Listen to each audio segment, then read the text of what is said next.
Bonjour, bienvenue dans cette nouvelle vidéo avis, comme je vous avais expliqué du coup dans la dernière.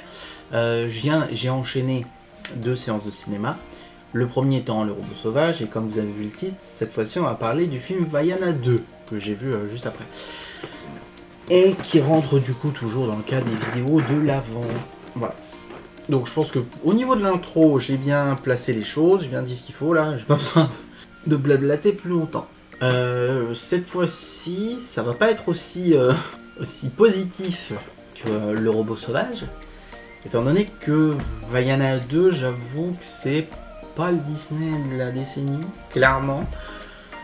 Autant, je peux le dire parce que du coup je suis encore un peu dans le mood, j'ai découvert, je sais en retard, m'engueulez pas, Vaiana, premier du nom, hier soir justement pour me mettre dans le bain et tout ça, pour vraiment me renseigner sur le mien. Autant je connaissais déjà l'histoire de long en large, dans les grandes lignes, on va dire.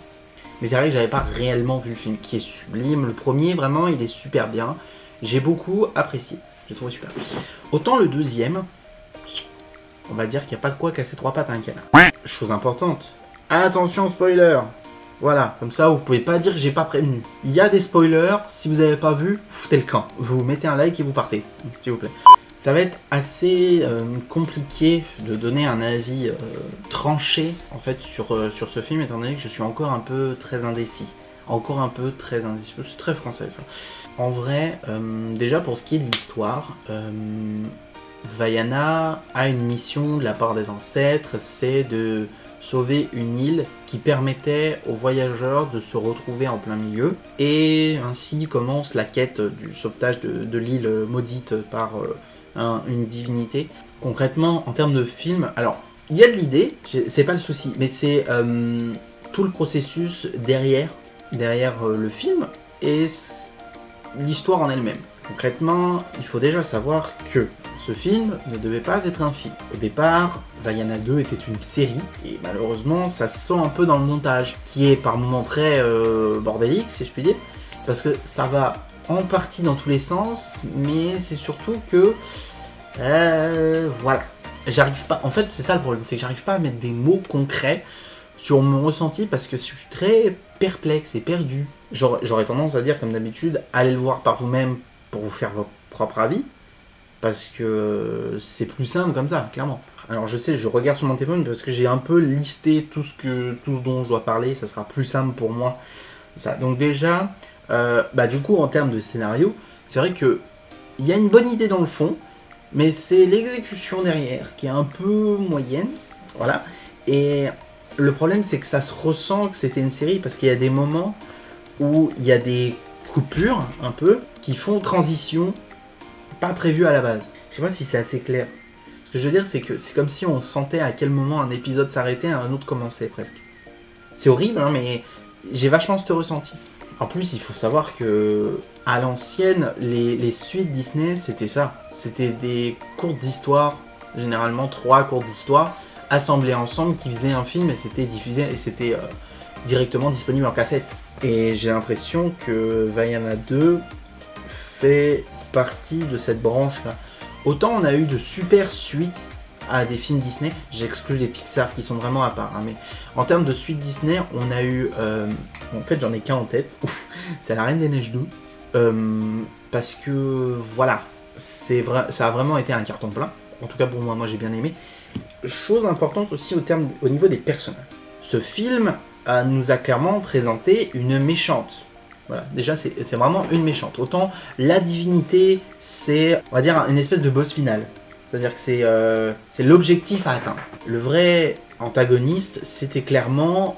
alors, ça a été vendu comme ça, mais en tout cas, ça a été ce personnage-là, ou là. Comme ça, vous voyez qui c'est. Moi, j'ai pas son nom. Vous êtes laide. Mais le seul truc que j'ai à dire, c'est que, en fait, qu'est-ce qu'elle fout là ?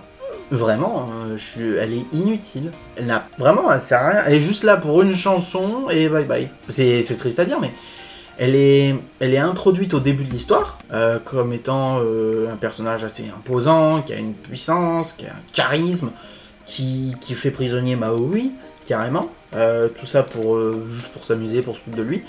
Et derrière, quand Vaiana arrive, elle lui fait une chanson en mode c'est la fête et tout. C'est la fête.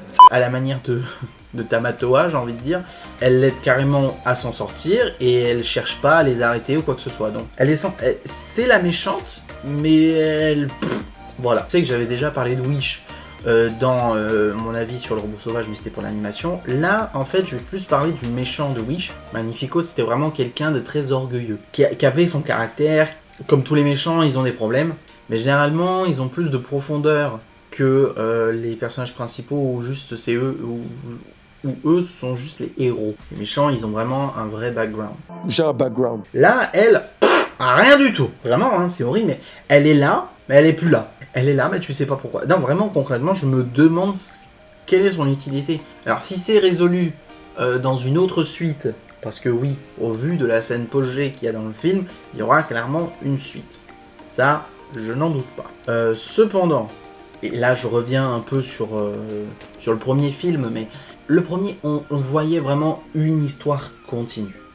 Et alors je sais que je tourne beaucoup autour de ça, mais le deuxième, c'est vraiment extrêmement déconstruit. Alors j'avoue que mes vidéos ne sont pas mieux et vont dans tous les sens, mais ça n'a rien à voir. Je voudrais un peu plus revenir cette fois sur les personnages, et plus particulièrement sur l'équipage de Vaiana au cours du film. Autant on a au début la réintroduction des personnages importants, de qui ils sont, tout ça au travers de vraiment 3 secondes presque des fois. Donc la débilité du coq, la tendresse du Piggy, la force et la détermination de Vaiana, la présence de l'océan et tout, l'importance de ses parents pour elle, du village et tout, son amour pour l'exploration, tout ça machin. Et il y a un nouveau personnage aussi qui rentre en jeu. Je vais parler de l'équipage après, vous inquiétez pas, je reviendrai. C'est la petite sœur de Vaiana. Alors elle est dans le film. C'est bien gentil, elle est vraiment adorable, elle est mignonne, elle a son caractère, vraiment, c'est vraiment Vaiana en plus petite, clairement. Plus tête de mule, j'ai l'impression. Mais elle est juste là pour dire qu'elle est là, quoi. Alors après, c'est vraiment... Je la mets pas au même niveau que la méchante, parce que elle, la méchante, franchement, elle est là, elle est pas là, ça change rien à l'histoire du film. Vraiment. Limite, Mao, il pourrait tomber dans un piège avec personne, il s'en serait sorti de lui-même. Voilà. Avec ou sans elle, il aurait trouvé une solution. Mais non, la petite sœur de Vaiana, elle a quand même une importance pour Vaiana, parce que c'est ce qui permet de lui... C'est ce qui lui permet à elle de tenir le cap, on va dire. Elle sait pourquoi elle se bat, elle sait que elle fait ça pour elle fait ça pour sa famille, ce qui est c'est aussi important à ses yeux en tant que chef navigatrice, mais aussi bientôt en tant que chef du village. Surtout ça, ou elle l'est déjà, je ne sais plus. Mais voilà, elle a vraiment des responsabilités en soi sur ses épaules. Et je pense que la présence de sa sœur dans son cœur lui permet de garder la tête hors de l'eau. Mais c'est vrai que concrètement, la petite sœur, elle est là, mais elle est plus là en tant que personnage secondaire attendrissant. Voilà. En vrai, la petite sœur de Vaiana, c'est le lien avec la terre qu'elle a. Parce que Vaiana, elle est très liée avec l'eau, surtout à la fin, où j'ai l'impression que d'ailleurs, je reviendrai après pour le coup, je vais aller dans tous les sens. C'est ce qui lui fait ce lien avec la terre, parce que Vaiana est vraiment plus liée à l'eau. Je reviens maintenant sur l'équipage. L'équipage, c'est bien beau d'avoir un équipage, Vaiana, mais en fait, je trouve ça d'un choix douteux. Parce qu'en premier abord, on a déjà le vieux agriculteur, qui lui sert juste un peu à être ronchon. Voilà, alors il fait la bouffe, il fait la culture, ok, c'est cool, mais j'arrive pas à savoir s'il apporte réellement quelque chose en fait à cet équipage. Parce que clairement, elle aurait pu se contenter du poisson, mais non, madame veut pas de poisson, elle veut des légumes. Alors c'est hyper réducteur et méprisant dit comme ça, mais c'est surtout que meuf, tu pars à l'aventure sur des mers déchaînées, tu vas pas faire un écosystème dans ta cale. D'un autre côté, on a aussi celui qui adore les légendes et qui est très content de faire part d'une légende, ce qui est compréhensible. Alors après, quand il est face à Maui, on dirait vraiment, c'est vraiment un fanboy le truc. Le film était assez comique. En soi, c'est bon. Je sais que c'est un Disney. Moi-même, j'adore les Disney. Je sais que c'est vraiment plus de la rigolade que du sérieux. Mais il y a quand même des films où il y a plus de sérieux que de comique, même dans les Disney. Même des fois, il y a même du tragique. Je vais pas revenir sur toutes les morts de parents qu'on a eu à faire dans les films Disney, mais voilà quoi. Là, par moment, le film est un peu trop con-con. Oh, si jamais Disney me voit, ils vont me tuer. Je termine du coup sur l'équipage. Il y a aussi une troisième personne avec eux. Alors, en plus, il y a aussi le cochon et le coq, mais eux, c'est pas... Bon, voilà, c'est juste le côté cute pour faire du merchandising derrière. Elle, au contraire, je trouve qu'elle a réellement une importance. À part de sa folie, on va dire, de son énergie très débordante, pour ce qui est de construire bateau, pour ce qui est de modifier quelque chose, elle est très utile. C'est vrai qu'alors au départ, par contre, l'équipage était vraiment bordélique à souhait, mais c'est justement Vaiana qui a un peu réussi à tous les centraliser au travers d'une énième chanson, bien sûr. Alors après, c'est ça aussi que j'avais peur à ce niveau-là. Comme je savais que le film était une adaptation d'une série, en fait était à la base d'une série. J'ai vraiment pensé en fait qu'il y aurait plus de chansons qu'il y a de base dans un film Disney.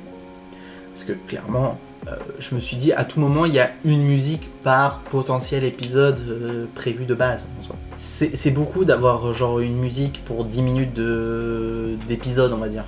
D'ailleurs, j'ai trouvé le film un petit peu rapide et expédié par moments. Surtout à la fin en fait. J'étais en mode oh c'est déjà fini. Ça aurait mérité d'une intrigue supplémentaire. Pour le coup. Là, voilà. Ah bah alors là, par exemple, je reviens là-dessus. Ça y est.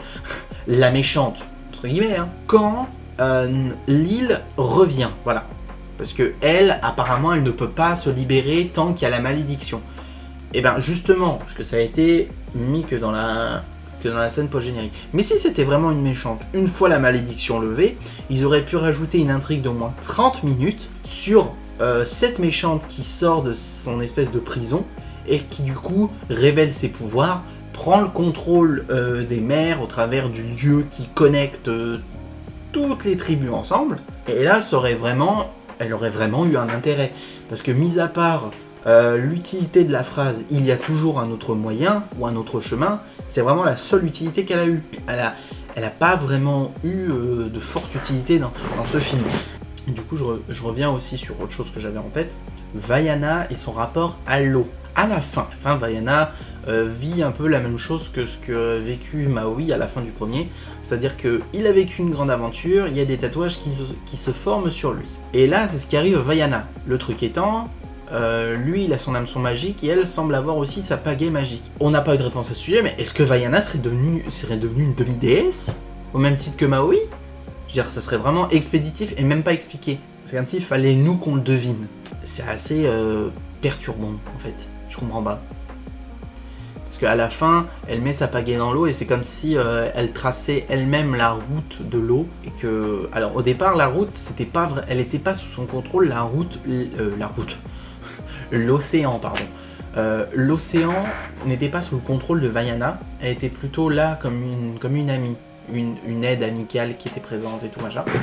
Mais vraiment, pour ce qui est de la fin. Bah, c'est comme si elle avait le pouvoir de contrôler l'eau avec sa pagaie, ou les courants maritimes, tout ça machin. C'est drôle parce que je suis en train de faire le comparatif Vaiana et Encanto. Autant Mirabel n'a pas de pouvoir, Vaiana non plus, mais elles ont quelque chose qui leur apporte un pouvoir supplémentaire. Pour Mirabel, c'est la Casita, pour Vaiana, c'est l'eau. Je sais plus si j'avais déjà parlé de l'animation, mais elle n'a pas vraiment changé depuis le premier. On sent peut-être qu'il y a eu vraiment 8 années d'évolution entre les deux films. Mais en tout cas, pour ce qui est des visages, ça reste la même chose. C'est juste que on sent qu'il y a eu un espèce de step-up en termes de qualité d'image. Et comme je l'avais dit, le scénario, c'est pas vraiment extraordinaire. En fait, c'est ça, il y a une bonne idée derrière, mais c'est vraiment mal fait. En fait, c'est le montage qui joue beaucoup. C'est comme on dit, un film, il passe par 3 étapes.